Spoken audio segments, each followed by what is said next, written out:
Ça fait combien de temps que vous combattez cette maladie? J'ai commencé à tousser au mois de juillet l'année passée. Là, j'avais mon médecin de famille, j'allais, je demandais, bon, là, je tousse et je tousse. Là, c'était vraiment épouvantable, je tousse. Donc là, on essayait de guérir une pneumonie. On prenait des images, beaucoup d'images là, pour le processus d'une pneumonie ordinaire.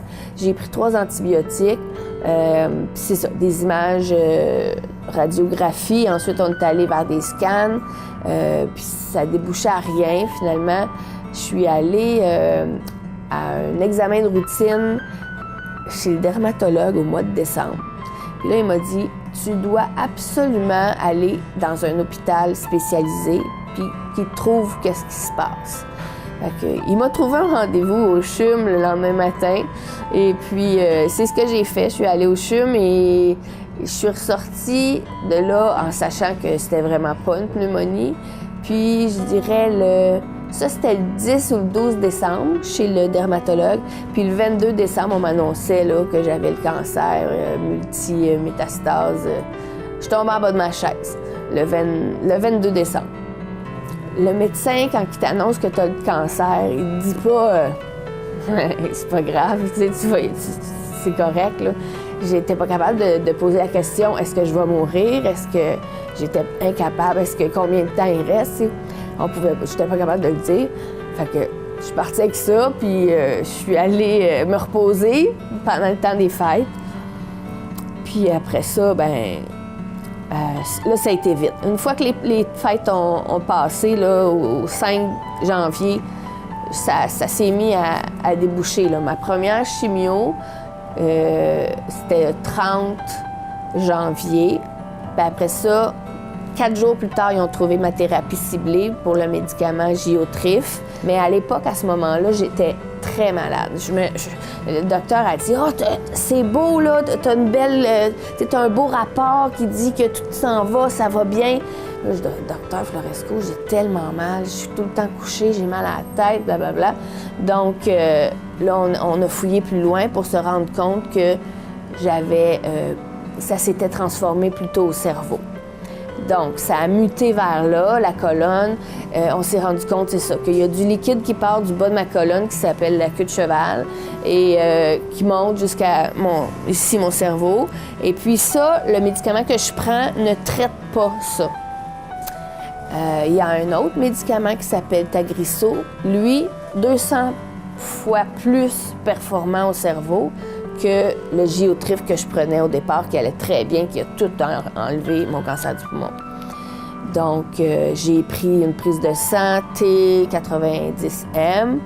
Bien, en fait, on a pris la prise de sang pour essayer de trouver cette mutation-là dans mon sang et je ne l'ai pas. Malheureusement, Santé Canada, lui, a besoin de ce critère-là pour offrir le médicament. Donc, le docteur Floresco disait, bon, on ne peut pas l'avoir, mais c'est vraiment la meilleure avenue. Fait qu'on a essayé de trouver quelqu'un qui nous payait, puis là, finalement, ça fonctionne pas. Donc, c'est ce qu'on est rendu là. Comment êtes-vous arrivé à la conclusion qu'il fallait organiser un événement pour mobiliser la communauté pour Audrey? Bien, quand on a eu le diagnostic en décembre, on a tout suivi ça de très près, puis on s'est beaucoup impliqué auprès d'Audrey puis Mathieu, puis les enfants, ils ont quand même 2 jeunes enfants, fait que ça nécessite une aide supplémentaire. Puis à travers les étapes, on a tout le temps été là. Puis là, quand on a su un vendredi soir que personne payait pour le Tagrisso de 10 000, moi j'étais assis chez nous, puis mon frère venait de m'appeler puis il me disait qu'il payait pas. Là, j'ai fait là, ça n'a pas de bon sens. Là, tu sais, je trouve que ils sont très jeunes, ils ont des jeunes enfants, puis tu devrais pas avoir à te consacrer, à concentrer ton effort à savoir si tu as l'argent pour te sauver. Tu sais, dans ma tête, ça faisait un non-sens. Fait que là, j'étais assis chez nous, puis je graffinais, puis là, je dans mon chum, je dis là, ça n'a pas de bon sens. Fait que j'ai appelé Audrey ce vendredi soir-là, puis j'ai dit si tu as besoin de payer, moi, je vais m'occuper de faire des levées de fonds. Dans mes anciennes vies, j'organisais des événements, fait que je sais comment ça fonctionne. Fait que le samedi 9 juin, j'ai parti la page Facebook Tous pour Audrey. Puis là, on s'est dit le 25 juin, on organise un barbecue. Puis quand on a parti, au tout début, quand j'ai appelé Audrey la première journée, le vendredi soir, puis elle m'a dit ça, moi, l'objectif, c'est-à-dire, on va ramasser un 20-30 000, puis on va fonctionner avec ça. Puis c'est vraiment au jour le jour, parce que c'était vraiment une question de vie ou de mort rendu à ce moment-là. Puis ça prenait l'argent, fait qu'on se disait, on va y aller mois à mois, puis on s'ajustera en fonction de ça. Puis finalement, ben du 9 juin au 29 juin, à peu près en 3 semaines, on a ramassé du 70 000. Fait qu'on est encore sous le choc, on comprend pas qu'est-ce qui s'est passé. C'est incroyable.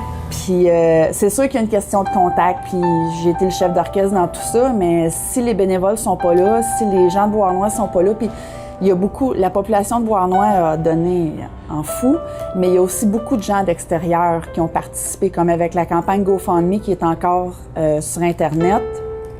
Il y a beaucoup de gens qui donnent qu'Audrey connaît pas, Vraiment, que moi je connais pas. Je connais pas 25 % des gens qui sont... C'est ça. C'est fou, là. Puis en conclusion, j'aimerais ça vous demander comment ça vous a fait sentir personnellement, chacune d'entre vous, de voir toute la communauté se mobiliser pour vous.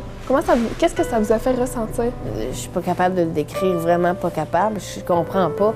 Je comprends pas qu'est-ce que j'ai fait pour avoir tout cet amour. Tu sais, là, vraiment, les gens qui étaient là cette journée-là, je les connaissais beaucoup de près et de loin. Là. Il y avait pas tant...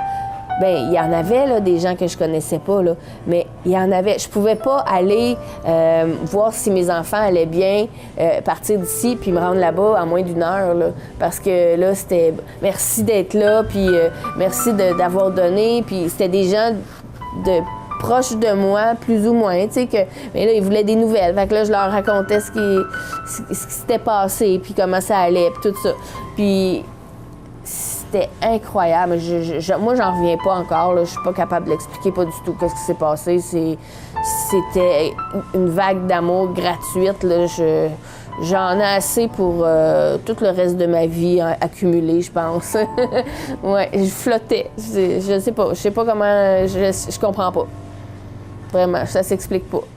Moi, ce que ça m'a confirmé, c'est qu'avec les médias sociaux aujourd'hui, puis les tablettes, les téléphones, tout le monde dit que c'est rendu une société de plus en plus individualiste, puis quelqu'un tombe à terre, au lieu de donner un coup de main, on va filmer pour mettre ça sur Facebook.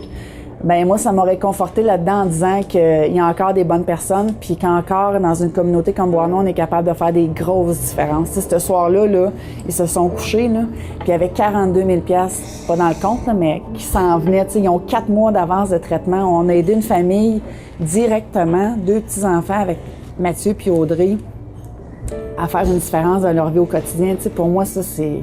Puis je suis certaine que cette journée-là, les gens sont venus pour ça aussi. Puis quand on a annoncé le montant, que personne n'a filmé, tout le monde pleurait sur la place du marché. Je sais pas, il devait y avoir 200 personnes peut-être, 200-300 personnes, mais il n'y a pas personne qui reste indifférent. Puis partout où on regardait, tout le monde avait les yeux pleins d'eau, tu sais. Fait que je me dis, on est encore capable de sensibiliser les gens puis faire une différence au quotidien. Puis je trouve que... C'était inattendu, là, vraiment, là.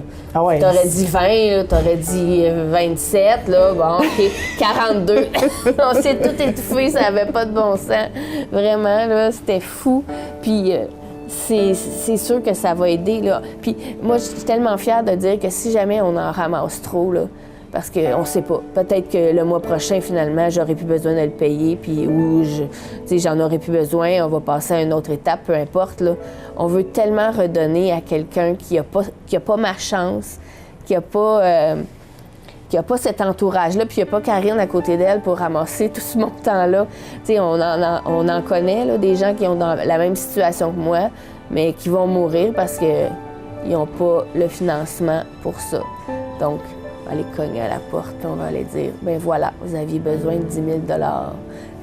Prenez-le, puis allez vous soigner, tu sais. J'ai vraiment hâte à ça, là. Vraiment.